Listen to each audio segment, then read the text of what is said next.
Hi friends, welcome to good luck channel. நான் daily என்னோடய பசங்களுக்கு ஒரு கதை சொல்லுவேன். இன்றைக்கி அந்த கதை உங்களுக்கும் சொல்லணும்னு தோணுச்சு. சொல்லட்டுமா? ஓகே, இப்போ அந்த ஸ்டோரி உங்களுக்கு நான் சொல்கிறேன். ஒரு கப்பலில் பார்த்திங்கன்னா ஒரு ஹஸ்பண்ட் அண்ட் ஒய்ஃப் அவங்க வெளியூரில் ஏதோ வேலை முடிச்சுட்டு அந்த கப்பலில் ரிட்டர்ன் வந்துட்டுருக்காங்க. அப்போ வந்துட்டுருக்கும்போது திடீர்னு பார்த்திங்கன்னா பெரிய காற்று, மழை, புயல் எல்லாமே வந்துருச்சு. கப்பல் உடையிற நிலமையில் இருக்குது. ஹஸ்பண்ட் அண்ட் ஒய்ஃப்க்கு என்ன செய்யறதுன்னு தெரியாமல் இங்கேயும் அங்கேயும் திணறி போய் நிற்கிறாங்க. அப்போ பார்த்திங்கன்னா தூரத்தில் ஒரு கப்பல் வருது. அந்த கப்பலில் என்ன சொல்கிறாங்கன்னா, இந்த கப்பல்லேருந்து ஒரே ஒருத்தர் மட்டும் தப்பிச்சு அந்த கப்பலுக்கு வர முடியும், அதுக்கு மேலே யாரும் வர முடியாது. அதனால் யார் தப்பிக்கணுன்றதை முடிவு பண்ணிவிட்டு ஒருத்தர் மட்டும் இங்கே வாங்கன்னு சொல்கிறாங்க.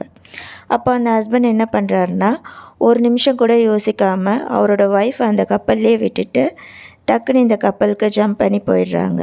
ஓகேயா? தப்பிச்சும் போயிடுறாங்க. அவங்க போயிட்டுருக்கும்போது அவங்க ஒய்ஃப் அந்த கப்பலில் மூழ்கிற நிலமையில் அவங்க அந்த கப்பல்லேருந்து கத்துறாங்க. என்ன கத்துறாங்கன்னா, வீட்டில் இருக்க நம்ம குழந்தைய பத்திரமா பார்த்துக்கோங்கன்னு கத்தி சொல்லிகிட்ருக்காங்க. ரொம்ப நாள் ஆகிடுது. ஹஸ்பண்ட் மட்டும் இந்த குழந்தைய தனியாக வளர்த்துட்ருக்காங்க. ரொம்ப நாள் கழித்து இந்த குழந்த அப்பா கூட ரொம்ப சந்தோஷமாக தான் இருக்கா.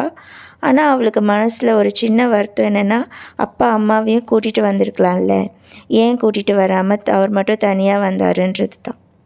அந்த பொண்ணு இதை டெய்லி யோசிப்பா. ஆனால் அவங்க அப்பா கிட்ட ஒரு தடவை கூட கேட்கல. ஆனால் அவளுக்கு இது தினமும் யோசனையாகவே இருந்துகிட்டே இருந்துச்சு. ஒரு நாள் என்ன பண்ணா, அவங்க அப்பா வீட்டில் இல்லாத நேரம் பார்த்து அவங்க அப்பா ரூமுக்கு போனால் அவங்க அப்பா நிறைய டைரி எழுதி வச்சிட்டு இருந்திருக்காரு. இதில் என்ன தான் அப்பா எழுதியிருக்காருன்னு சொல்லி ஒரு டைரியாக ஓப்பன் பண்ணி படிச்சுட்டு இருந்தா. அவங்க அப்பா அவர் லைஃப்பில் நடந்தது எல்லாமே எழுதி வச்சுருந்தார். அப்போ அதில் ஒரு டைரியில் மட்டும் இது என் மனைவிக்காகன்னு எழுதி வச்சுருந்தார். அந்த டைரியை ஓப்பன் பண்ணி அவள் படிக்க ஆரம்பித்தாள். அந்த டைரியில் அவர் என்ன எழுதியிருந்தார்னா, அன்றைக்கி கப்பலில் நானும் உன் கூட சேர்ந்து தான் இறந்து போயிருக்கணும்.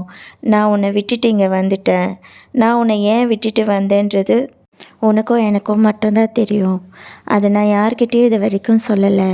ஆனால் எனக்கு இன்றைக்கி ரொம்ப மனசு கஷ்டமாக இருக்குது. உன்கிட்டயே நான் இதை சொல்கிறேன். நான் உன்னை ரொம்ப மிஸ் பண்ணுறேன்.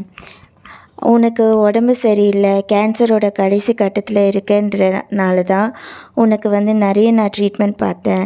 உன்னோட கடைசி ஆசையாக நீ சொன்னது கப்பலில் போகணும், கப்பலில் போய் சுற்றி பார்க்கணுன்னு. அந்த ஆசையை நிறைவேற்ற தான் நான் கப்பலில் கூட்டிகிட்டு போனேன். ஆனால் அன்னைக்கின்னு பார்த்து அப்படி ஒரு சம்பவம் நடந்துருச்சு. அதில் நீ 2 பேரில் ஒருத்தர் தான் தப்பிக்க முடியும்னும் போது நீ இன்னும் இருப்பேன்னு சொல்லி டாக்டரே சொல்லிட்டாங்க. எனக்கு என்ன பண்ணுறதுன்னு தெரியல அந்த சுச்சுவேஷனில். அதனால தான் நான் உன்னை கொஞ்சம் கூட திரும்பி பார்க்காம அந்த கப்பலில் தப்பிச்சு வந்தேன். எனக்கு தெரியும், உன்னை காப்பாற்றின்னு இந்த கப்பலில் அனுப்பிவிட்டால் கூட கொஞ்ச நாள் தான் நீ நம்ம குழந்தை கூட இருப்ப. அது நம்ம குழந்தைக்கு லைஃப் லாங் பாதுகாப்பு தராது.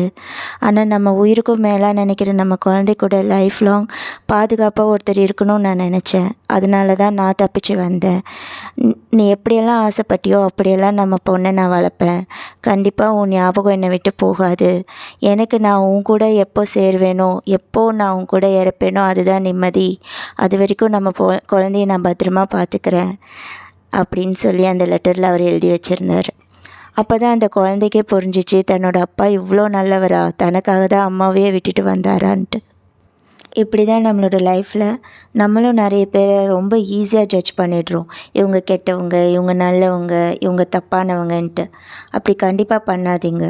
அவங்கவுங்களோட சுச்சுவேஷனில் அவங்கவுங்க என்ன முடிவு எடுத்திருக்காங்களோ அது அவங்களுக்கு கரெக்டாக இருக்கும். அவங்க சுச்சுவேஷனில் இருந்து நம்ம பார்த்தா மட்டும்தான் அது நம்மளுக்கு புரியும். இப்போ ஒருத்தர் உங்ககிட்ட ஏதோ ஒரு விஷயத்துக்காக நான் செஞ்சது ரொம்ப தப்பு, சாரின்னு கேட்டாங்கன்னா, அவங்க அந்த தப்பு செஞ்சிட்டாங்கன்றது அர்த்தம் கிடையாது. அவங்களோட ஈகோவை விட உங்கள் மேலே அவங்களுக்கு மரியாதை அதிகமாக இருக்குது. உங்ககிட்ட அவங்க ஈகோவை விட்டு கொடுக்கலான்ற பட்சத்தில் தான் அவங்க அந்த சாரியே கேட்குறாங்க. ஸோ அதை புரிஞ்சுக்கிட்டு நம்ம சந்தோஷமாக இருக்கலாம்.